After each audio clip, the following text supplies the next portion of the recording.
Rekan-rekan kita ikut merespon sepintas tentang DPR kemarin.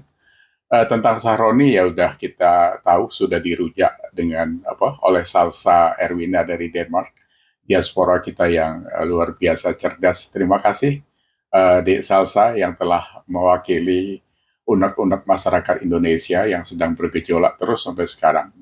Nah, jadi kalau kita bicara DPR, itu bukan soal 230 juta gaji mereka per bulan. Yang lebih dalam lagi itu saya membacanya adalah anggaran mereka itu tahun 2025 itu 9,1 triliun. Itu artinya kalau dibagi dengan 580 anggota DPR atau 732 lah, karena ada overlap dengan MPR dan DPD. Itu satu orang, itu kita membiayainya 15 miliar satu tahun atau 1,3 miliar per bulan. Jadi besar sekali memang.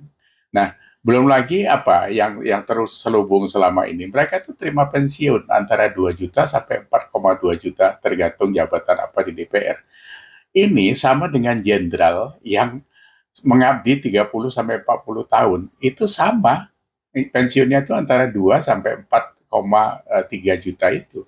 Jadi ini kan luar biasa bejatnya sebenarnya. Dalam 5 tahun bertugas udah gitu, mereka dapat pensiun seumur hidup. Kalau dia di umur 40 sudah tidak lagi di DPR, berarti kalau dia sampai umur 60 tahun, 70 tahun, 30 tahun kita ngasih makan bangke itu. Ini yang harus direformasi saya pikir. Jadi bukan sekedar 230 juta, itu kecil banget. Jadi harus gitu. Cuma memang kan di anggaran-anggaran APBN itu tidak transparan juga. Saya tidak tahu Bu Sri Mulyani kenapa begitu memihak pada DPR. Karena seperti anggaran kemarin, anggaran kendaraan eselon 1 yang tiba-tiba naik dari 800 juta ke 900 juta. Katanya sedang ngirit efisiensi dan sebagainya. Karena kenapa sekarang jor-joran? Belum lagi Pak Prabowo nambah lagi 7 lembaga baru dan sebagainya. Ini antara statement dengan apa yang dilaksanakan ini kayak bumi sama langit. Jadi kayak ngomong kayak apa ya, anak-anak main apa, patok lele gitu kan, mencelat ke sana, mencelat kemari. Kalian sendiri sebagai pemimpin kalau sudah tidak bermoral itu susah kita ngomongnya. Jadi harus hati-hati. Saya sampai sekarang masih salut dan saya menghormati Bu Sri Mulyani. Tapi kalau kayak gini, Anda juga termasuk orang yang ikut salah di dalam itu. Jadi hati-hati. Profesionalitas Anda, integritas Anda bisa rusak gara-gara kondisi ini. Gitu ya. Yang berikutnya apalagi tentang anggota. Anggota DPD itu ada 132 orang, itu juga 10 miliar satu tahun. Itu juga nggak jelas juga entah apa yang dikerjakan gitu. Jadi perwakilan daerah itu apa yang bisa dilakukan? Memang banyak yang harus direview, harus direformasi saya pikir. Ya, uh, jadi sekarang ini kalau menurut saya karena begitu luar biasanya reaksi masyarakat, ya memang mereka menjadi musuh rakyat. Jadi wajar saja kalau itu mau diminta dibubarkan. Tapi tidak gampang karena mekanismenya tidak gampang, rekan-rekan sekalian ya. Ya, kita memang ngasih makan rayap sekarang ini. Rayap itu kan tahu, rayap itu kalau sama bangunan dia pasti merusak dinding, merusak plafon, merusak apa tiang dan sebagainya. Jadi DPRD ini sama dengan rayap itu. Jadi merusak pondasi bernegara kita. Mereka di situ korupsi semua itu gitu kan. Belum lagi yang lain-lain ya. Uh, kita harus paham juga dari 580 anggota DPR itu, 62% itu atau 360 orang itu pengusaha. Dari 360 orang itu, 262 atau 73% itu mereka punya 1.000 perusahaan. Jadi satu orang rata-rata punya 4 perusahaan.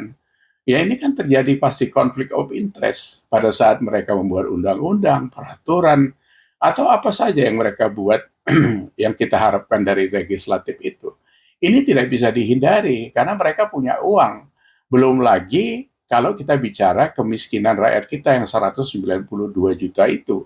Itu kan kalau pas pemilu ya dikasih duit 50.000 sampai 100.000 ya nyoblos gitu. Karena mereka kondisinya memang dalam kondisi yang tidak mencukupi gitu. Ini jadi dilema buat kita, jadi apa ya, jadi blunder juga gitu kan. Jadi selama mekanisme partai tidak dirubah, undang-undang pemilu tidak dirubah, ini akan terus ada. Jadi koruptor ini memang kita yang piara gitu. Karena yang rekrut itu kita gitu kan. Yang rekrut mereka itu kan rakyat gitu kan. Sekarang mereka jadi musuhnya kita gitu kan. Ini yang harus dicari way out-nya seperti apa gitu. Butuh waktu atau bagaimana saya tidak tahu lah ya. Reformasi apa yang mau dilakukan dari kawan-kawan yang sedang memikirkan ke sana itu. Tapi bagaimanapun harus ada action yang bisa merubah ini memang. Kalau tidak ya hancur memang. Karena sekarang sudah terasa kan gitu. Jadi saya pikir tentang DPR itu ya. Jadi berikutnya itu kita mengomentari tentang pemerintah. Jadi Pak Prabowo kemarin pada saat ada demo di seberang sana di DPR, Pak Prabowo juga di istana membagi-bagi 34 bintang Mahaputra dan sejenisnya itu gitu. Ini juga tidak wise menurut saya. Satu ya, bintang Mahaputra dan sejenisnya itu sejak dikeluarkan tahun 1959 itu jumlahnya sampai Pak Jokowi itu ada 278.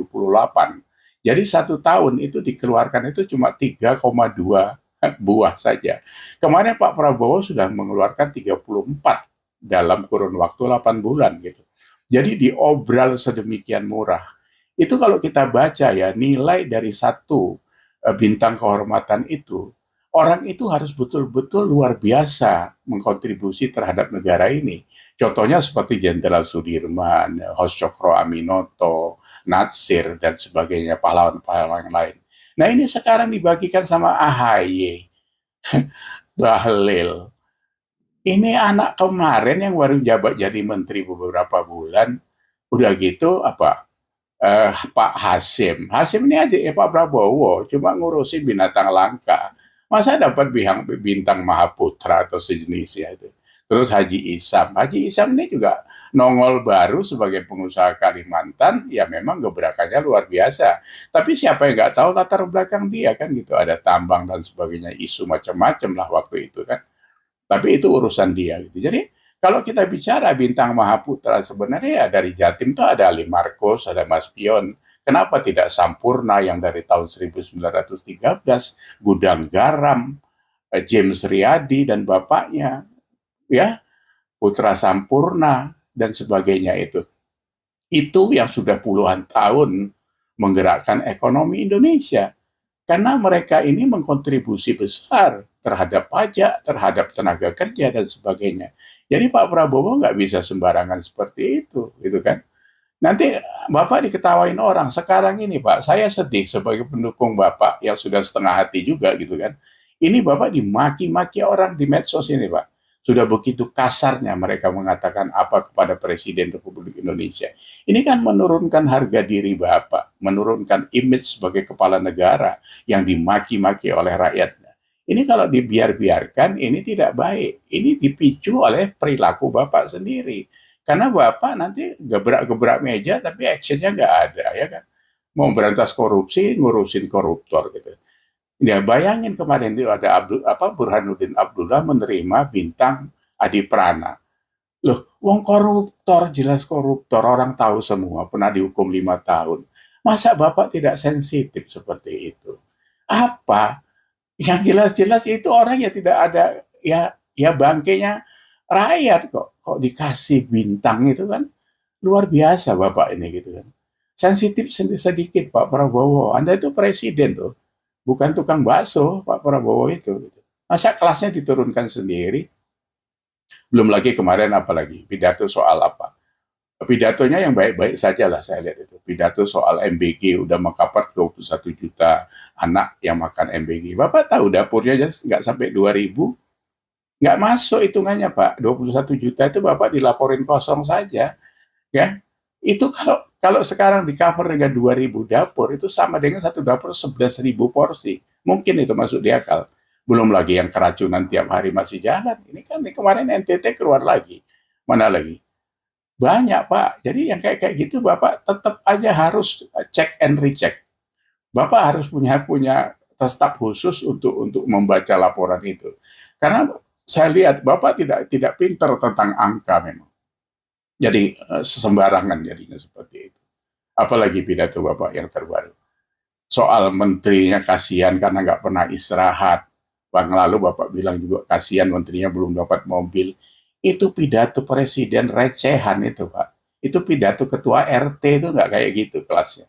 Luar biasa Bapak ini. Jadi dia apa ya, diolok-olok orang karena Bapak sendiri yang berperilaku seperti itu. Jadi yang berbuat-buat sedikit gitu Pak. Pidato, mengasih arahan, terus actionnya jelas gitu. Kayak Puan, dapat bintang Mahaputra, wong dia yang ganjel undang-undang perampasan aset koruptor, kok Bapak kasih bintang Mahaputra. Ini kan menyakitkan kami sebagai rakyat Indonesia. Jadi hati-hati, karena pilar program Bapak itu, kalau mau mendapat kredit poin besar dari masyarakat itu, undang-undang perampasan aset itu Pak digolkan duluan. Kalau tidak bisa ya buat perpu. Karena ini harus bisa ngerem koruptor ini gitu. Kalau mau membasmi itu butuh waktu. Nggak, tapi ngerem saja bisa 50% kan sudah luar biasa gitu. Ya, jadi apa? Taktik dulu lah baru strategi atau bagaimana? Masa Bapak nggak tahu tentang itu gitu. Ya, jadi kami ini sedang memperhatikan Bapak karena pilar dari pemimpin itu cuma 3 saja sebenarnya Pak. Jujur, pinter, berani. Bapak jujur, saya pertanyakan juga kejujuran Bapak karena dari pidato ke satu ke action yang lain itu tidak sinkron. Pinter, Bapak mungkin ya bisa iya bisa tidak gitu. Kalau berani mungkin Bapak berani karena bekas Kopassus gitu. Kalau pinternya ini tidak maksimal Bapak sebagai presiden ya memang gawat kita. Ngitung 21 juta MBG saja Bapak bisa salah, apalagi yang lain-lain. Jadi memang kami harus mewaspadai itu semua karena di pasar ini tambah kisruh semua Pak. Tiap hari itu ada persoalan-persoalan baru yang makan energi masyarakat ini. Ya, itu sampai diaspora dari Denmark dari mana-mana bersuara begitu lantang itu. Dia prihatin tentang negara ini. Masa Bapak menjadi presiden ke-8 kualitasnya jadi seperti ini Indonesia? Nauzubillah min zalik. Tapi ini masukan Pak Prabowo, Anda sebagai presiden, ingat loh, Bapak tuh presiden ya. Ya begitu saja sementara. Terima kasih. Assalamualaikum.